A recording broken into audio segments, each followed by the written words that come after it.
Ante todo, gracias por esta invitación. Presentaré rápidamente la situación en el Piamonte para la producción de melocotones. Agrion es una fundación de investigación y agricultura. Se encuentra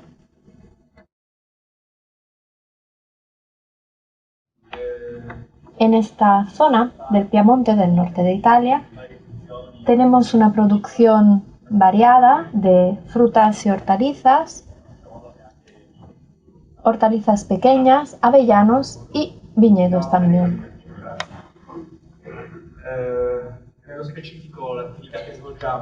La actividad que realizamos para frutas y hortalizas es investigación aplicada, entonces la valoración de nuevas variedades, métodos de defensa, valoración y desarrollo de prácticas agrícolas innovadoras. Y luego también hacemos un servicio de asistencia técnica, asesoría técnica, para sugerir soluciones innovadoras a los agricultores. Aquí tenéis nuestra página web.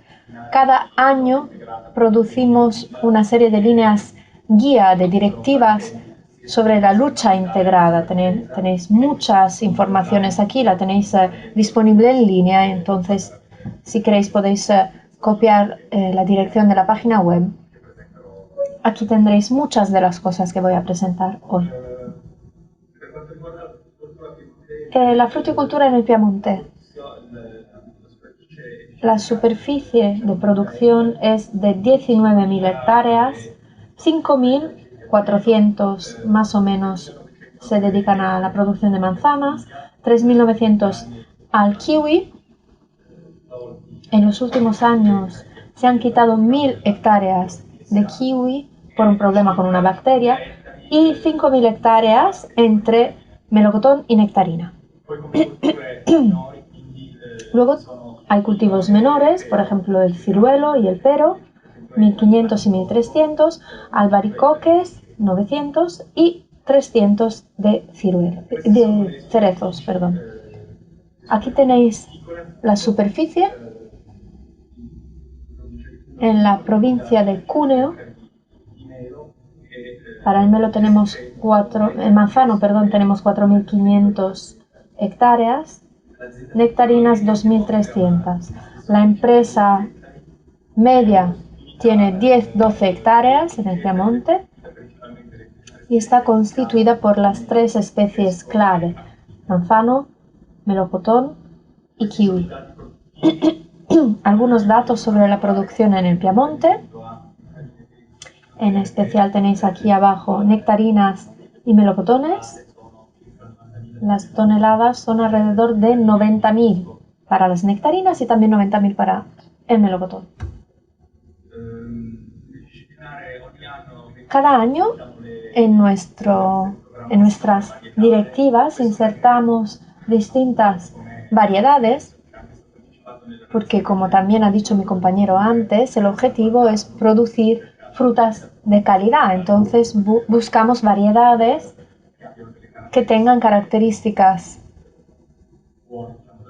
buenas desde el punto de vista de la productividad y desde el punto de vista organoléptico y también de la concentración de la producción.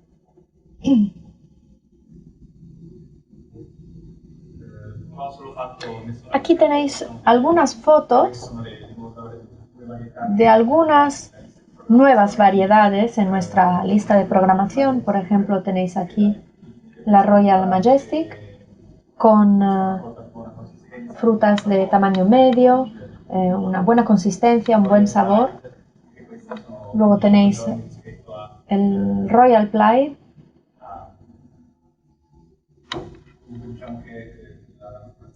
que tiene una maduración a principios de julio. Esta es la época de maduración. Luego las nectarinas de pulpa amarilla. La variedad de referencia siempre es la Big Top.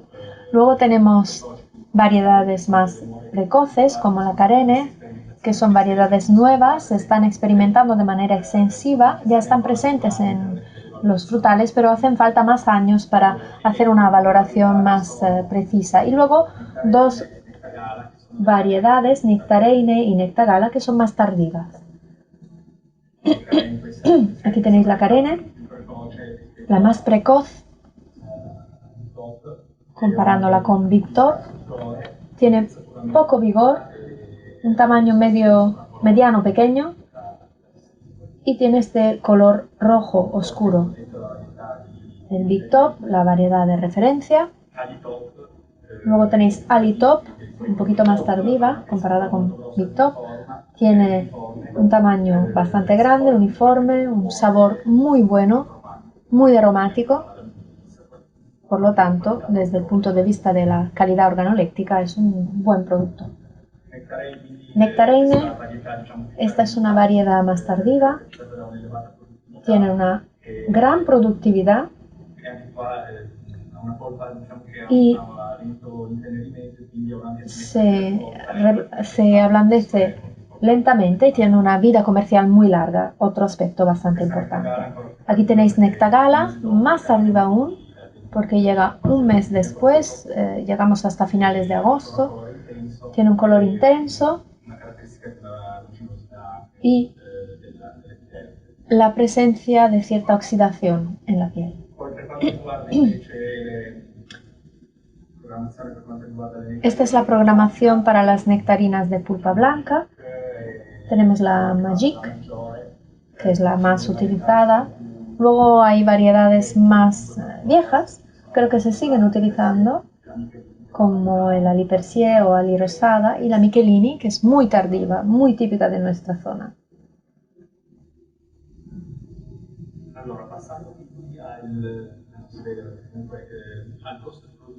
Pasemos ahora a los costes de producción, que es el tema de esta jornada. Nosotros hemos intentado calcular los costes de producción, tanto en el melocotón como en la nectarina, en una variedad más precoz y en otra más tardiva. El coste de producción se ha calculado calculando el primer coste del cultivo, es decir, los gastos vivos del agricultor para poder producir materias primas, mano de obra, amortización de las instalaciones. A estos se añaden costes estructurales, mantenimiento, seguro, capital y fondos, amortización de la maquinaria, servicios externos, etc. Y luego los costes del trabajo manual del productor y de su familia, el trabajo de dirección del productor, intereses sobre el capital anticipado, los gastos de la instalación y el uso del capital de fondos. Este coste es un coste total y cuando se lo presentamos a los agricultores, normalmente el agricultor nos dice, no, el coste es más elevado porque los costes figurativos, como los llamamos, tienen que ser calculados. Entonces, para hacer el cálculo, hemos cogido estas dos variedades, Vista Rich y Filedi para el melocotón, Big Top y Alip Top para las nectarinas. El periodo de cosecha lo tenéis en la parte de arriba. Vista Rich, finales de julio, principios de agosto. Filedi, mediados de agosto, finales de agosto. Big Top, mediados de julio, principios de agosto. Y Ali Top, mediados de agosto, finales de agosto. En los años de plena producción son 13, hemos calculado 13 años. Hay 2 años antes de la entrada en plena producción. El tipo de cultivo es en forma de U. La densidad es de 1000 árboles por hectárea. La producción media es más baja para las que son más precoces y más elevada, alrededor de 42 toneladas para variedades más tardivas. El rendimiento en la cosecha se calcula en 100 kilogramos por hora. Es bastante bajo, pero hay que pensar que el número de cosecha es 3-4 en nuestra zona. entonces hay un rendimiento más bajo en la cosecha.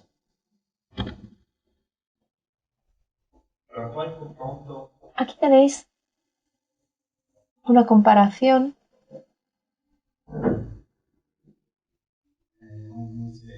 Pido perdón, no se ve la imagen.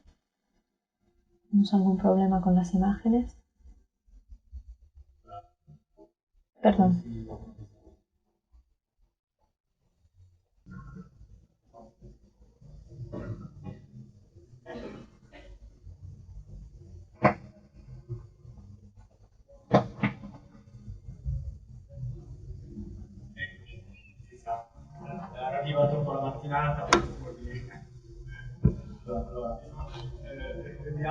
Volvemos a empezar entonces. Los costes de producción se han cuantificado como costes explícitos, los que tiene que pagar directamente el agricultor, y luego los implícitos que tenemos que calcular. Vemos que el coste es de 0,43 céntimos para la top, 0,39 para la que es un poco más tardiva porque tiene una producción más baja, 0,43 para el Vista Rich y 0,39 para la última variedad. Aquí tenemos como referencia la variedad Big Top. Hemos realizado un monitoraje en los distintos almacenes para ver el precio medio para el productor. Entre 2010 y 2015 vemos que además han sido años muy tristes, como el 2014, el precio era súper bajo, 0,18. Pero veis que en algunos años los costes no es ni siquiera suficiente a cubrir los costes. El precio no cubre los costes del agricultor. Aquí veis lo mismo, pero tiene que ver una variedad más tardiva. Aquí veis que cuando las cosas van mejor podemos cubrir por lo menos los costes explícitos e implícitos, pero también hay años en los que a duras penas se pueden cubrir los costes implícitos. El coste de producción en Italia por unidad varía según la producción. En esta imagen veis como una reducción del 20% o un aumento del 20% pueda representar una variación del coste de producción de 0,35 euros a 0,96.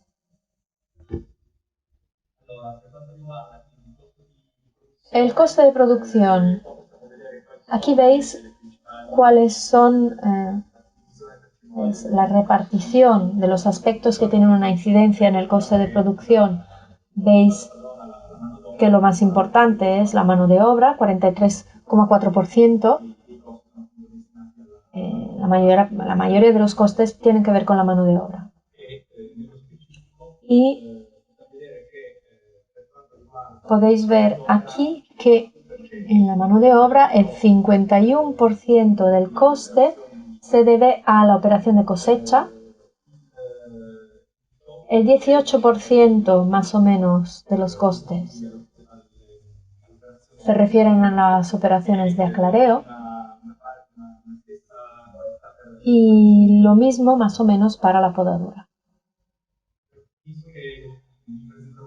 Ya que os presentaré pruebas que hemos realizado a nivel de mecanización, os enseño simplemente las formas que se utilizan principalmente en nuestros cultivos. Tenemos el Y longitudinal y el palmeta con forma de U. Entonces tenemos paredes aptas a operaciones de mecanización, sobre todo para el aclareo.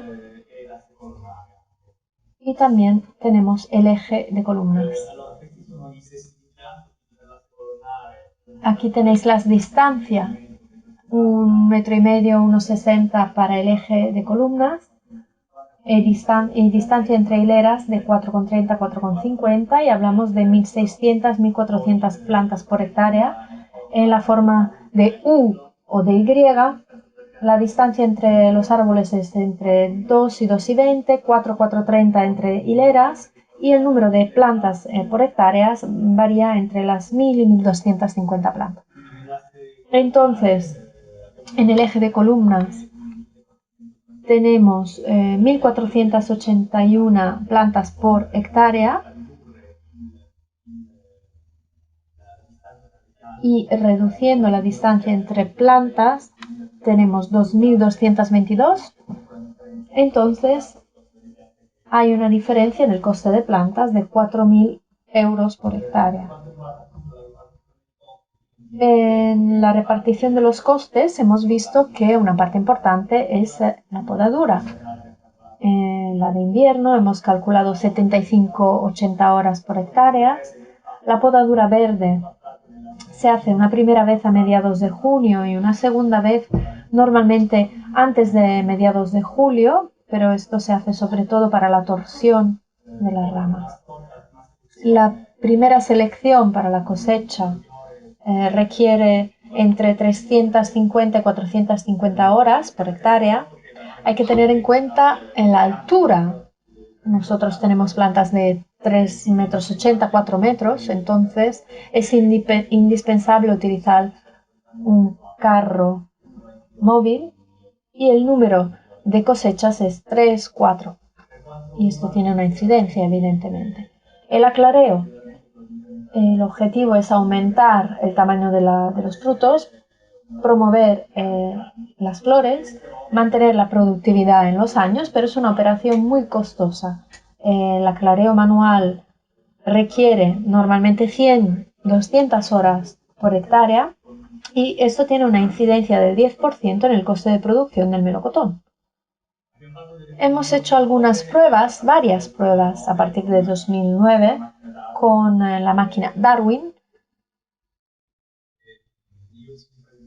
Ahora os presento esta experiencia que es la más reciente, la de 2014. La prueba se hizo en la variedad Big Top.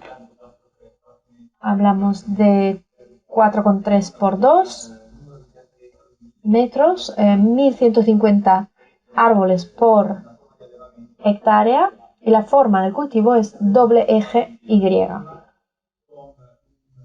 Hemos trabajado en pleno momento de floritura con 220 revoluciones al minuto y una velocidad del tractor de 6,3 kilómetros hora. Aquí vemos el número de frutos que se han calculado y se han quedado en el árbol antes del acabado manual.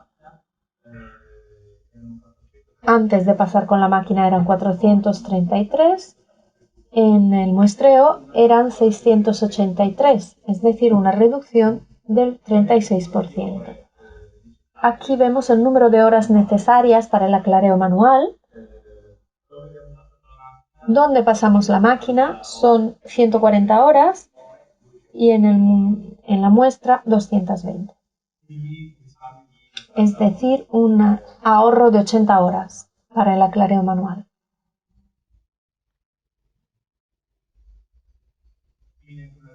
Y también una reducción en porcentaje del tiempo requerido bastante elevada, del 36%.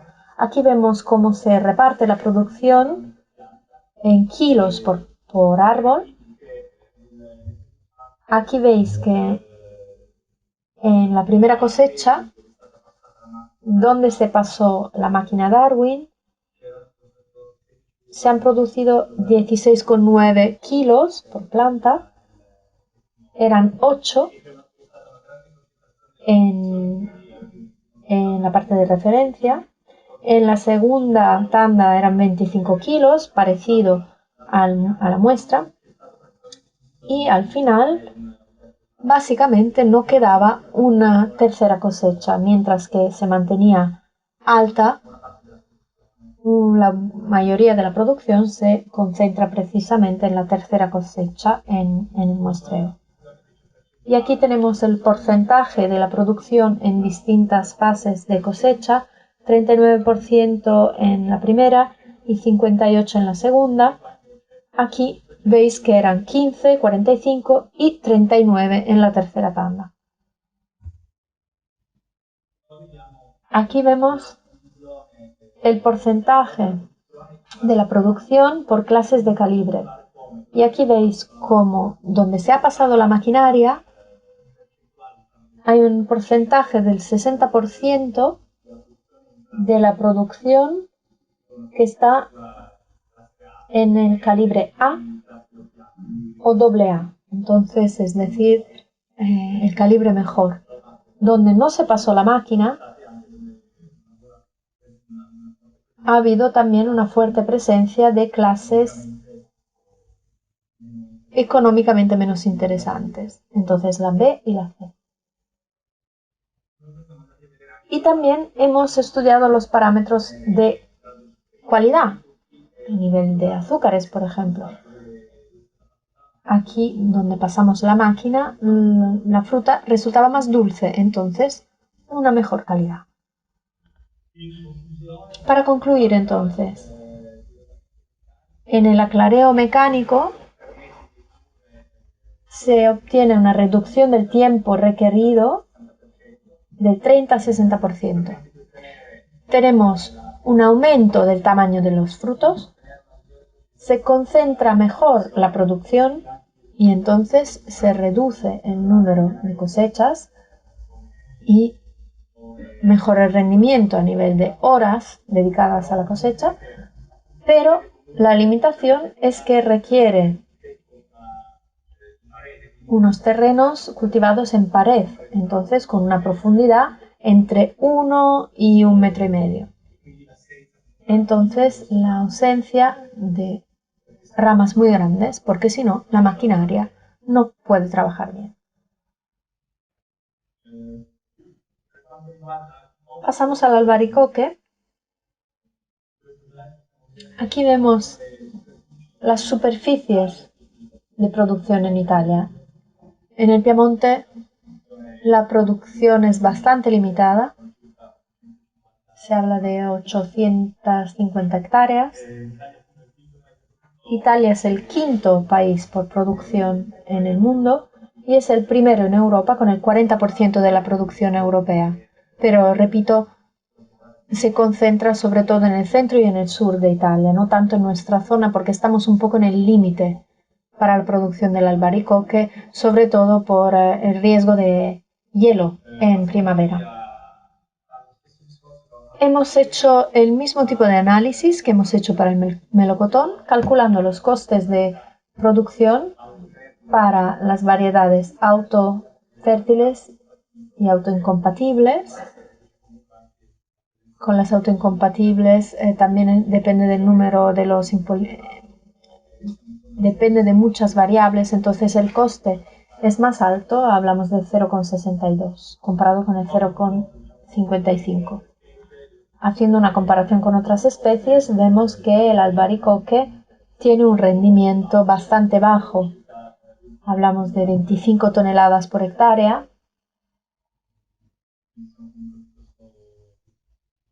Y entonces, como digo, la producción es bastante limitada.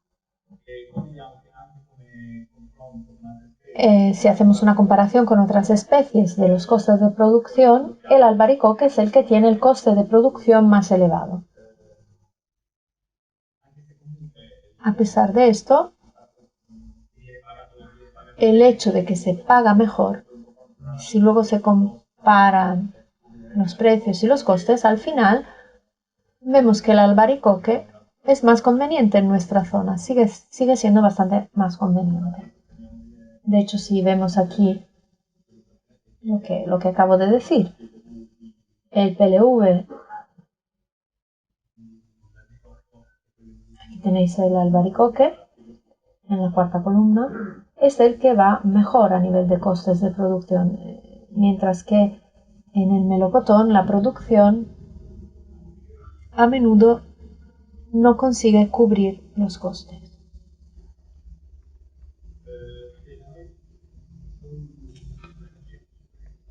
Voy a hablar muy brevemente de las modalidades de cultivo para el albaricoque. Normalmente es retrasado y tradicional, pero solo en zonas de colinas.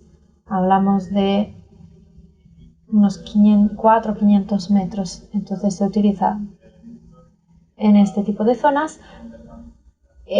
Si no, se utiliza sobre todo la palmeta. Entonces la pared, como decíamos antes.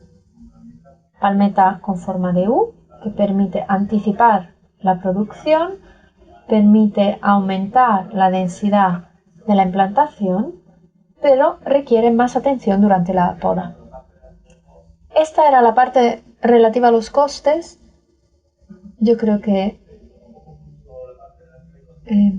había también preparado una parte sobre la defensa, pero yo creo que se sale un poco del tema general de esta jornada, así que ya dejo la palabra por si hay algunas preguntas.